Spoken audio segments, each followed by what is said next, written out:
practice and how long you've been in business, and kind of give me the scoop.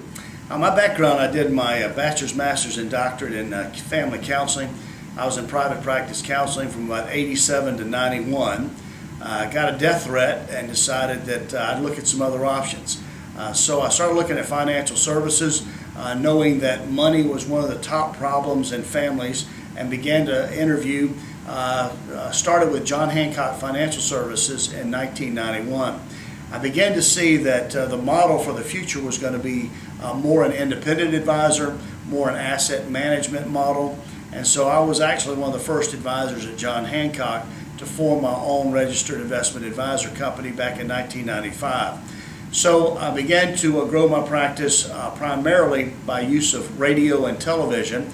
I started in radio in 1994 and then grew an audience and began to get many calls off the radio and television. And then as my practice grew, I began to realize John Hancock wasn't going to be the place that I needed to grow my business in the future. So I was a part of Ed Slott's Elite IRA Advisor Group, and with that I met Sandeep in that group. And I was struggling with who I should go with, when I should change, and Sandeep said, you know, hands down, make the change, LPL's the way to go. I made that change now almost 5 years ago to the day, on October the 6th of 2006. Wow. It's been a great journey and a great relationship with Sandeep and some of the other advisors at LPL. And so what I began to look at with TV and radio is I get a lot of good calls, and a lot of those are with people from, say, $1 million net worth to $3 million net worth. But how do I tap the next level? How do I move my business to the next level? So Sandeep, I began to know he's working in a market, and California is certainly not the same demographics as South Carolina. But I know there's some higher net worth people in the area. So I attended his breakout session at the Chicago Focus meeting and began to look at what he did in trust and trust planning. I got a copy of his book, The 7 Mistakes That Trustees Make. And I said, you know, I think that has a different message than what I'm talking about investment and investment management. Let's give it a try. So we put together the ads on the radio. I used radio and television, launched out into one station I had not advertised on, and as a result of that, we had the seminars yesterday. 55 attended in the morning, about 45 in the evening, of some very qualified people.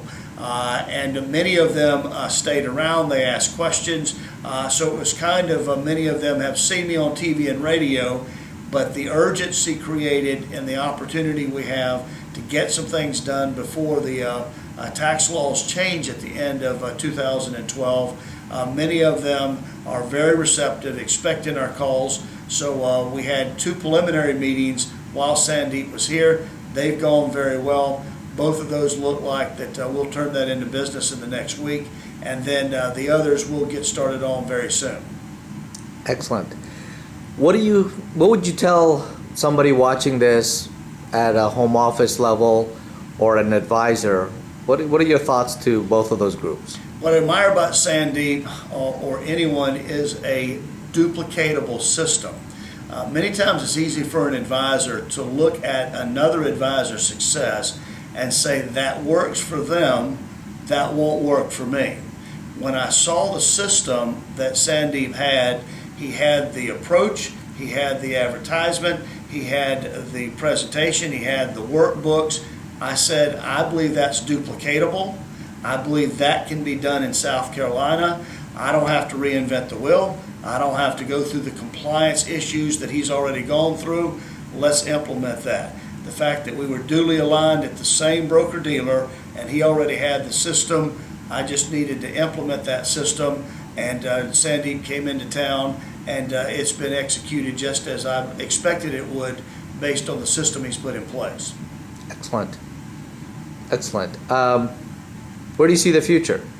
I think that if Sandeep has some frequent flyer miles, he'll learn where Columbia, South Carolina is. We can bring him back. The next time, though, we're going to plan a fishing trip and a couple other things so that he can really get to see South Carolina and enjoy the beauty of the state. At times that Sandeep cannot come back, I believe that there's an opportunity that I can stand up, use his materials, use his slides, use his intellectual property, use his book, and have a good impact as well. So I think that it would be good to do with Sandeep, but I think it's a clean enough system that if Sandeep provided some training and instruction, it would not take a big learning curve to learn how to use his system to execute in any market in America. Excellent. Thanks, Kevin. Appreciate it. Thank you, Sandeep. All right.